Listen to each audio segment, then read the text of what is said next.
Los Angeles Lakers at Stephen Curry yan ang ating pag-uusapan. Final seconds. Bryant for the win. Bang! Defending champion na Los Angeles Lakers sa NBA Cup in-season tournament ay mapapalaban ngayong taon sa kanilang bracket. Ang una nga nilang makakalaban sa November 15 ay ang San Antonio Spurs na pinapangunahan ng Rookie of the Year na si Victor Wembanyama. Alam naman natin kung gaano kalakas ang batang ito na kagagaling nga lang ng Olympics matapos makaharap ang Team USA. Lalo at sa pagkakataon na ito ay makakasama ni Wemby ang veteranong point guard na si Chris Paul.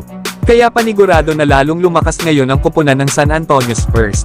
Sunod naman na magiging laban ng Los Angeles Lakers ay sa November 19 laban naman sa Utah Jazz. Batang kupunan nga ito na pinapangunahan ni Lauri Markkanen. Kasama pa nito si Colin Sexton na isa ring scorer. Kaya hindi rin basta-basta ang kupunan ng Utah Jazz.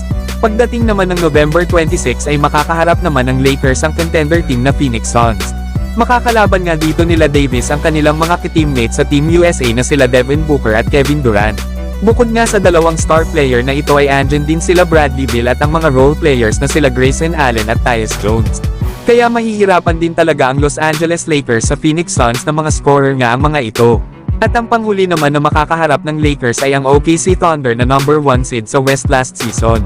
Dahil na nga rin ito kay Shai Gilgeous-Alexander na pangalawa sa nakaraang MVP voting. Idagdag pa itong si Chet Holmgren at Jalen Williams na grabe ang performance last season. At ngayon lang ay nadagdag pa sa kanilang lineup sila Isaiah Hartenstein at Alex Caruso. Kaya hindi talaga basta-basta ang mga makakalaban ng Lakers ngayon sa NBA Cup in-season tournament. Samantalang Golden State Warriors nagsalita na.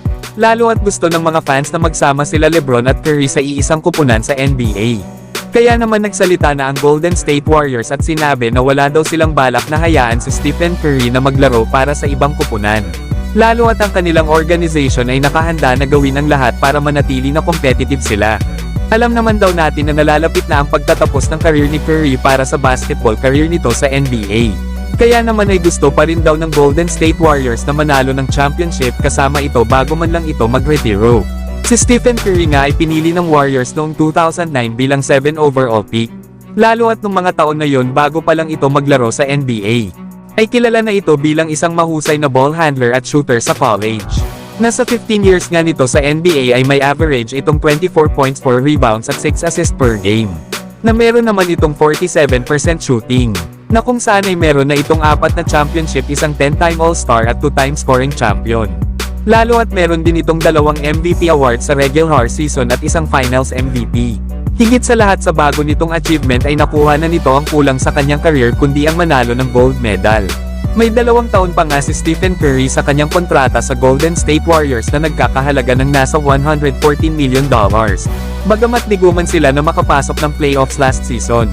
At wala na rin sa tabi ni Stephen Curry ang kanyang longtime partner sa Splash Brothers na si Klay Thompson.